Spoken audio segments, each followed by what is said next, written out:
Hello everyone, welcome back to another one of our Zentangle Project Pack series. My name is Molly. Hi, I'm Martha.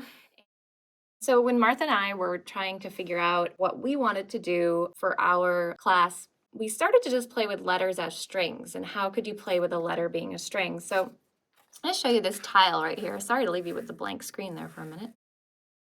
And this tile is, you might see something written there or maybe not. But what Martha and I decided to explore was something we're calling lost in tangulation. I love it. I absolutely love it. It's gonna be great. What we did here in this tile is we wrote the word family, and I don't know if you can see it now that I've said it. We decided to sort of explore one tangle per letter and sort of let that one tangle define that one letter. So whether or not the letter pops out right at you or not, it sort of is almost like this hidden message and kind of speaking in tangles. So for this particular message, we have the F being the poke leaf. We have the A, which is a little hidden here with the triple E, and the M with the static. I, X kind of pops out at you.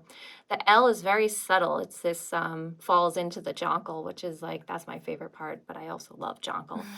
And then the Y over here in this is just a way to sort of use these letters or a word as a string and then play And a around. hidden language. Oh, It's a hidden totally. language. Yeah, so we're gonna bring some of these down, show you. So here's a couple some letters. of letters here. Some are obvious, some might be a little bit more hidden. But you get the idea. And it's actually something that just makes, I couldn't stop thinking about this It's at night, so fun, like how right? could I do, G or K or whatever. Each person can come up with their own tangled alphabet, of course, Yeah. and these are just, oh, that Y goes the other way. Yeah. Yeah, it's just so much fun, right? Yeah, and feel free to like pause the video and check these out again. And we'll put a photo at the end. Yeah, I was telling Martha, I kind of am in love with these really, graphic ones. And then putting them next to these more kind of textured ones is really fun.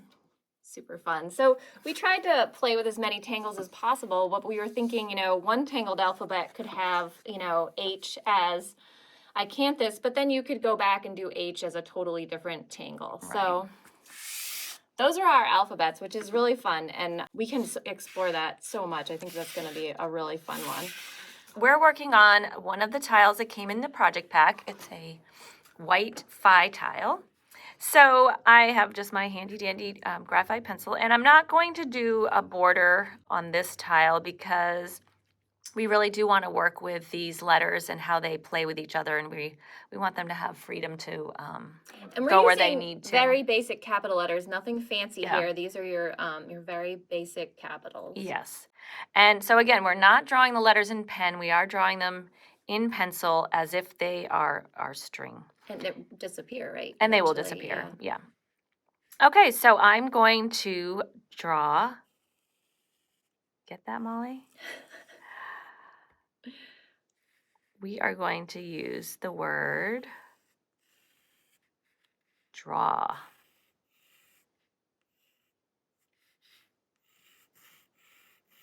Beautiful. Love it.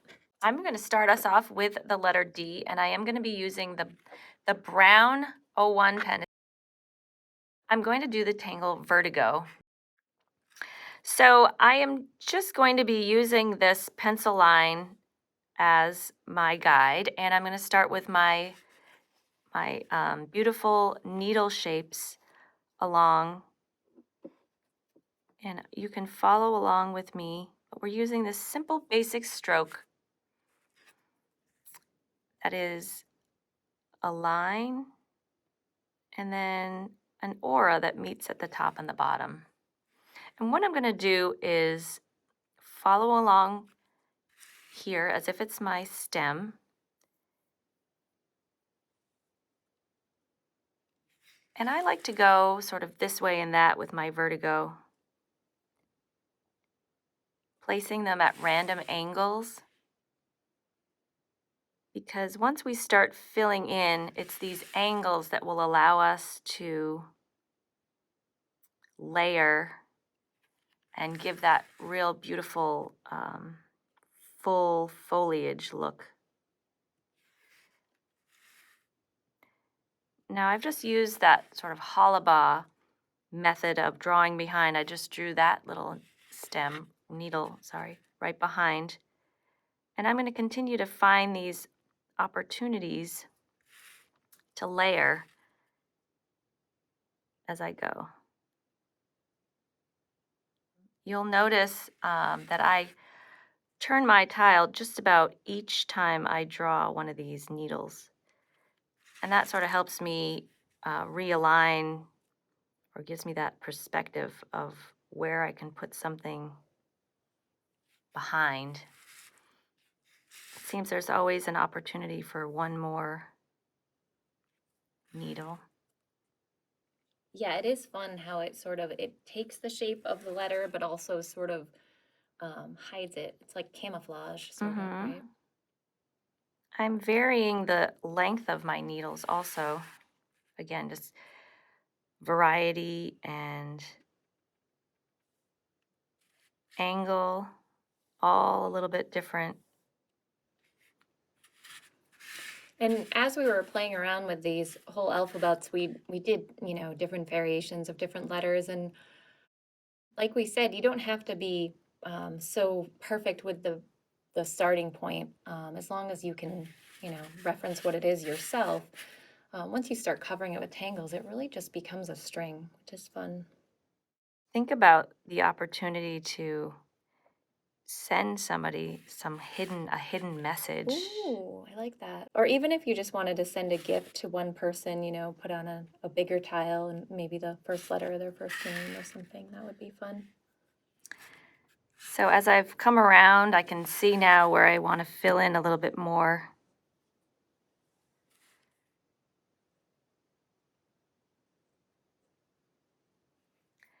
So I'm just adding just a last few needles where I see some empty spaces, some sparseness, because I like a full letter D here. Again, everybody has their own style with each tangle.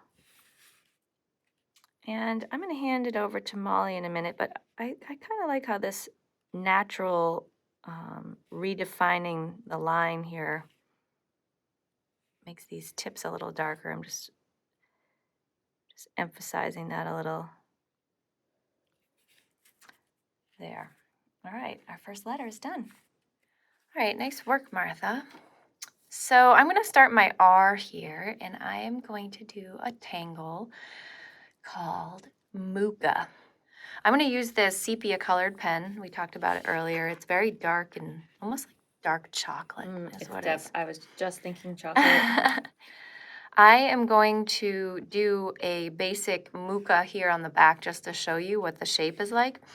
And what I love about Mooka is that everybody kind of does it a little different. So some people like to have a big, bulbous end to theirs, and some people is a little bit smaller, but that's okay.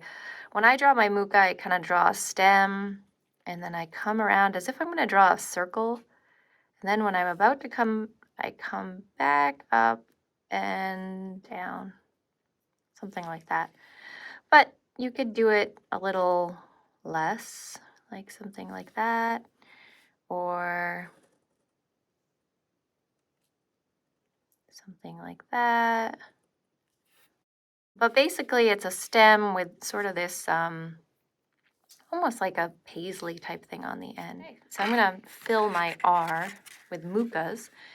I'm going to follow the first line of this R, and I'm going to draw a Mooka right up here and then create. And I'm going to leave the bottom open because I think I'm going to come back to that. And then I'm going to continue to draw some all along this R, kind of curling around.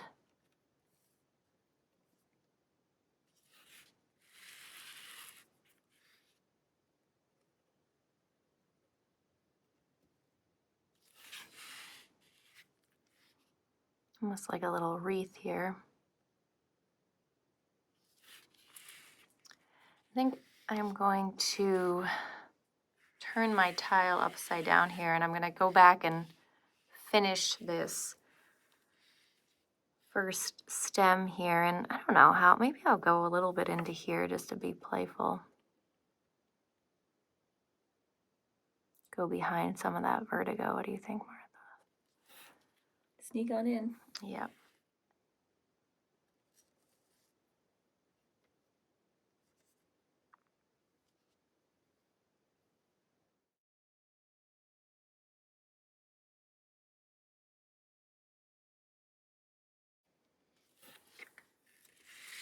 Goes a little bit into that, but I think that's kind of Well, I think Muka is definitely can lend itself to be a very floral, a little tangle. invasive, and Yes. so pretending that this goes down and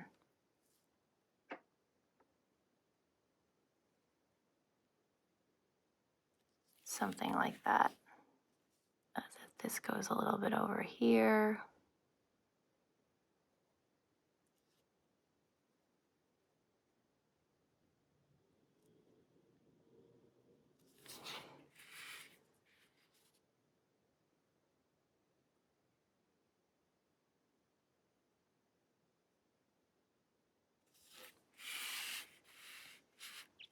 There we go. So I think now what I'm going to do is I'm going to put down this sepia color, and I'm going to pick up this orange color, and I'm going to add some more Muka around, but they're going to be kind of secondary to these.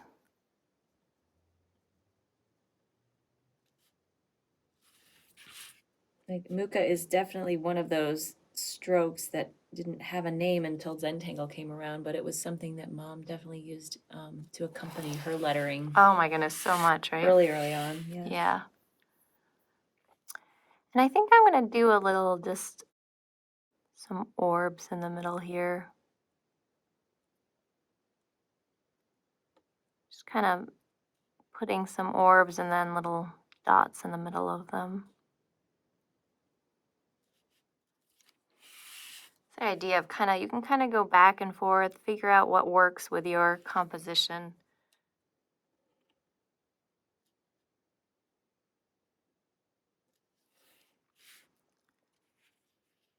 Maybe another.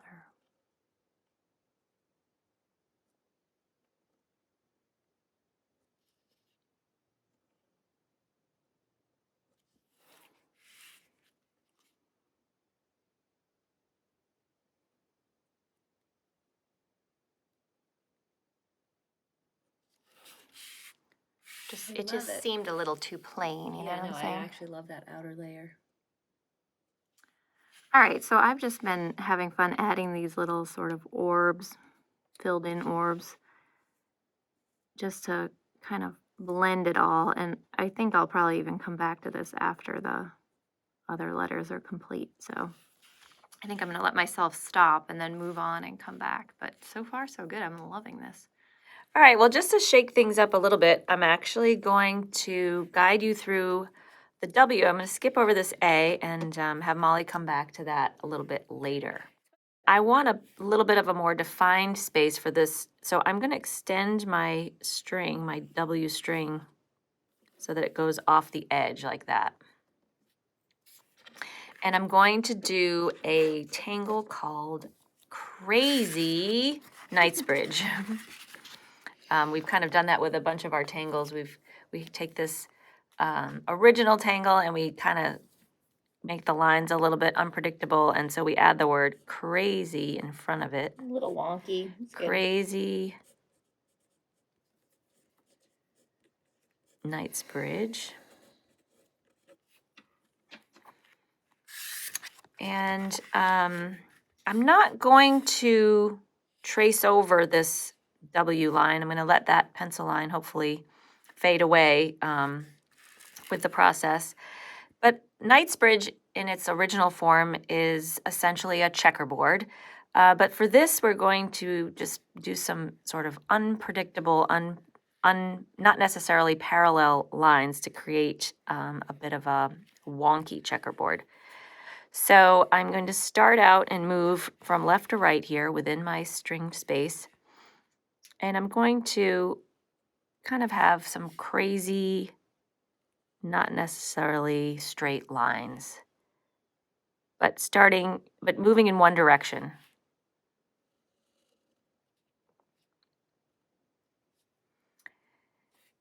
Maybe one little on the tip. And then turn it. And I'm going to do them all in this direction now, but again, not necessarily a straight line.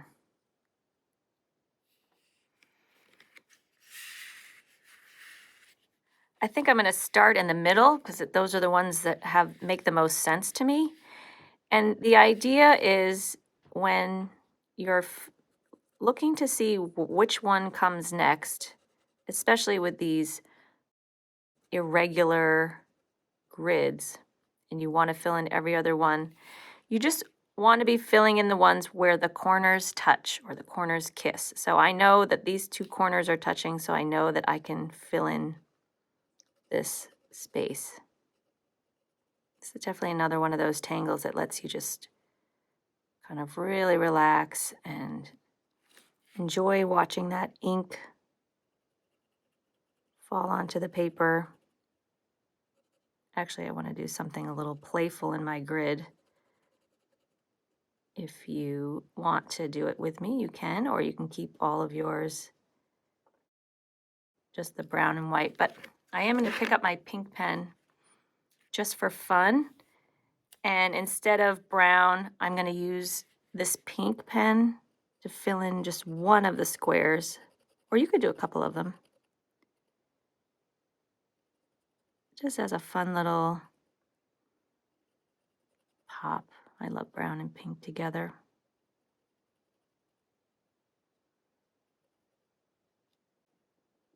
That's one. So just one more little square here. Not really a square, is it at all? Well, that's what happens when you get crazy. Squarish. There. All right, I love this, Martha. I think that is very fun. I am going to work on this A here, and I am going to play with a tangle called Tripoli. I think I'll write that somewhere over here for you guys.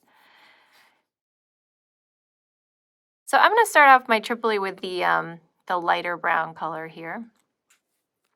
And of course, anytime we're doing this, you can all explore different things than we're using. But Tripoli is a triangular tangle here. So I'm going to actually just, I think it's great that we see this kind of triangular shape in my A.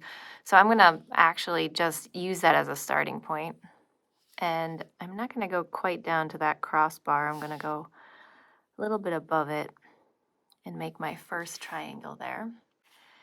And Tripoli is all about these sort of segmented triangles that have a little bit of space in between. And so I'm going to use this space here to create a second triangle like that. And the thing with Tripoli is you want to kind of keep an eye on that spacing and keep it kind of consistent. So I'm going to create another triangle here, and I'm playing around with this A shape here. So I'm kind of not going to go quite to the edge, and I'm going to create another triangle it's a little skinnier than we usually do it, but I'm trying to hold on to this A shape. So kind of going down right there. I'm trying to keep this like almost like a line here.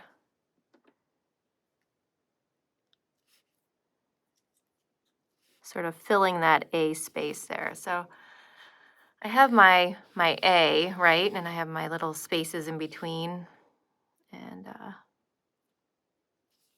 And now I'm going to add some more Tripoli beyond, keeping this kind of spacing going.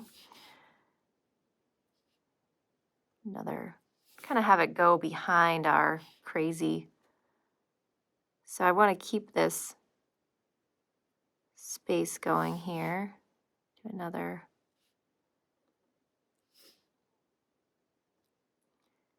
Maybe try to fit one in here.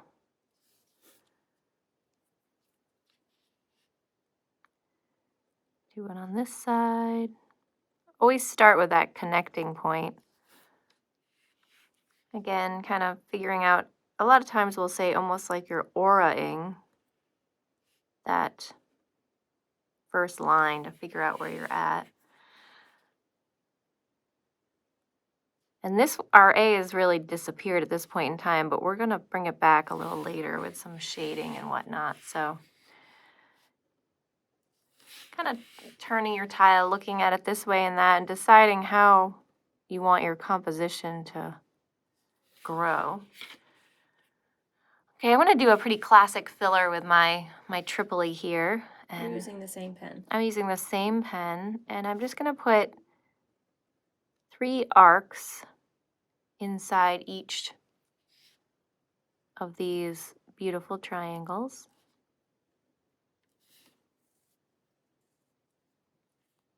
Taking your time, remembering to breathe. I'm gonna pick up this pink pen, I think. We're just sort of playing with the palette here for fun, but you can pick a different color too. I'm gonna smush an orb inside.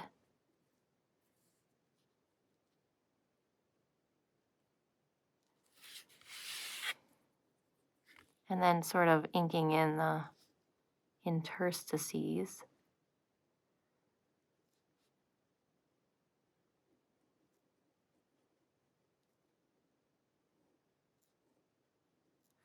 All right, just finishing up here. I think that's all of my orbs. This looks pretty fun as is, but what I really love to go back into my compositions and kind of like try to add that little oomph. I think what I'd like to do is add like a little muka to like tie this in. So I'm gonna maybe like a wandering muka or something. What do you think? Which pen are you using? I got the dark, the chocolatey brown color. And I think I'm gonna try to make one coming a little bit off of this R. And playing around here with that little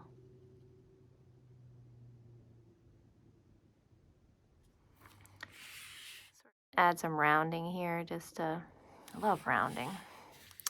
And then I think I'm gonna do another one over here too. What do you think? Sure. Yeah? That muka likes to grow in. So I'm kind of tracing over this little alleyway here first. And then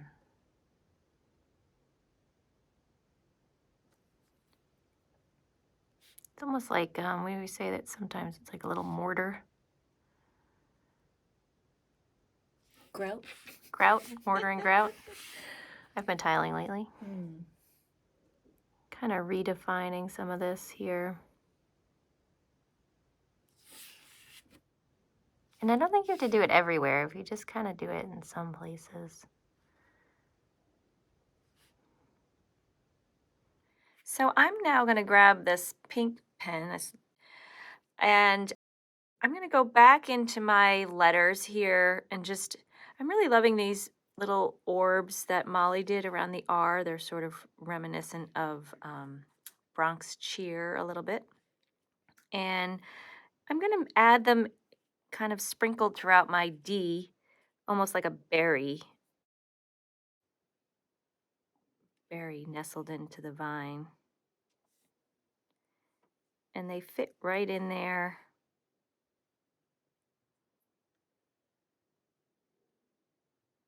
Filling in spaces. And you don't have to do this step, all of these. You can see how one could take this pretty far if you wanted to, so it's all up to you how much you want to add. And don't forget to turn your tile. You sort of see things, opportunities a little bit different. I could definitely get carried away here. Oh, that ties it in. I like it with the pink next to the orange. Yeah, me too. Molly and I had a plan when we sit down to do this tile with you, but of course things never are duplicated. So, you know, we are reacting just like you are reacting. That's what makes it fun. You kind of have a loose sort of idea, but then if you leave room for exploration, you often have such wonderful results. All right.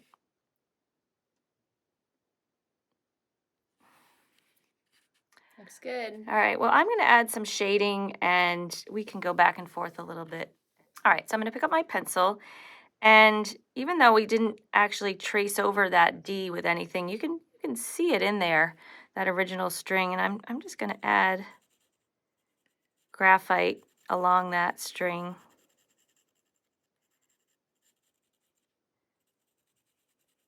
Using the edge of my pencil.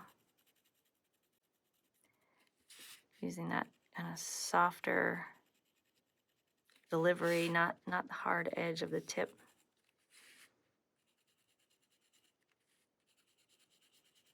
I'm going along the outside of it, if you will.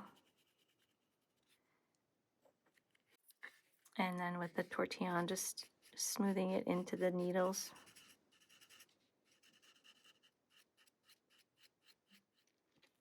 And then with this crazy Knightsbridge,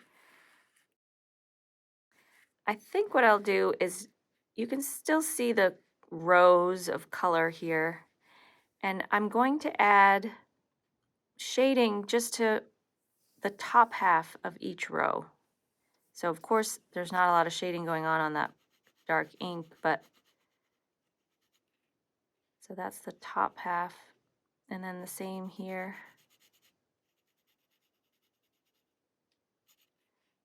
Top half.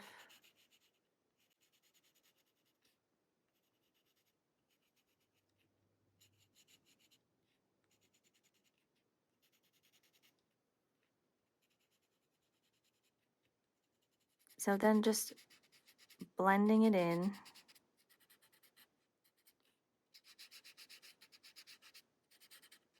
Again, not really needing to go over the ink.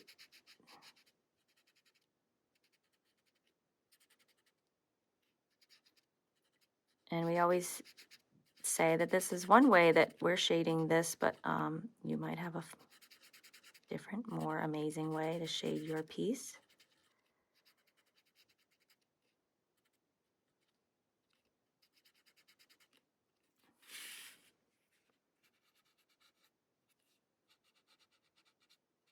And I think I do want to add just a soft edge of graphite around here.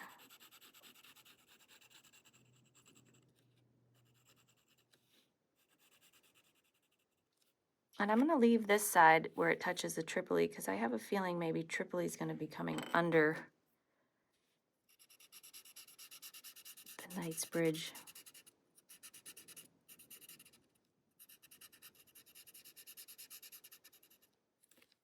All right, this is really coming together. I am going to just add some shading around this R. I think I'm gonna start on this side only. Just using that graphite pen and going right over the orange.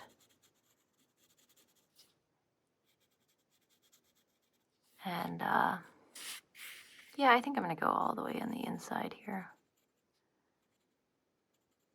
Shading is another part of the Zentangle method that's, you know, so much room for exploration. So just because I'm doing it this one way doesn't mean that there isn't so many other ways to do it.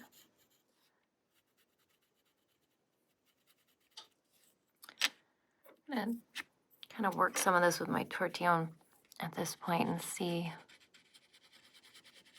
how things start to evolve. Kind of tones down that orange a little bit. As much as I loved it, I kind of want to integrate it into the rest of the dark chocolatey color a little bit. This kind of brings it together. And I'm going to choose not to shade the actual muka. Some people might want to, but I, for the most part, want to let them kind of pop. I'm going to extend this in here and kind of give it some presence.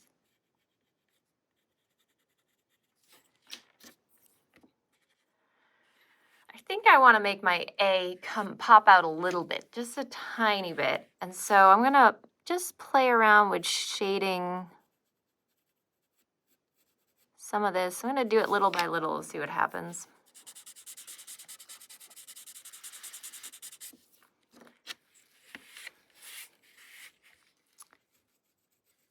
Kind of playing with those alleyways here.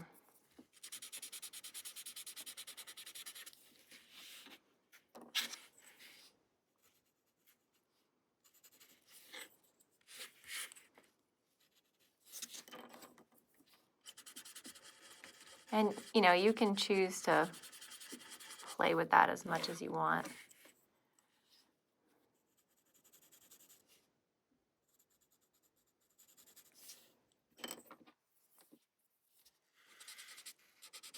And I'm just doing a little by little, see what happens. So kind of pops out a little bit. That's kind of fun. And then just here in the other spaces, I'm kind of playing with these little interstices. No rules, no kind of rhyme or reason, just trying to add variation and interest.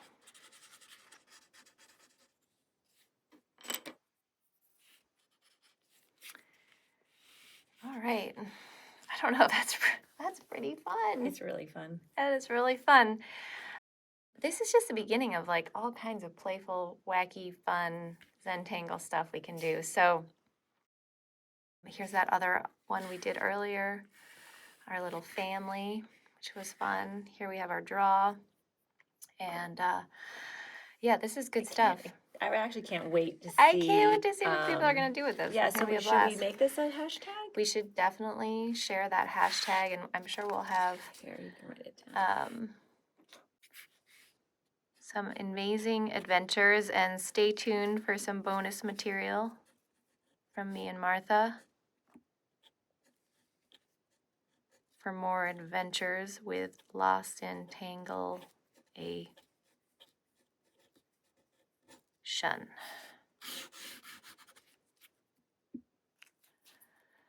All right, my friends, and don't forget to have fun and draw.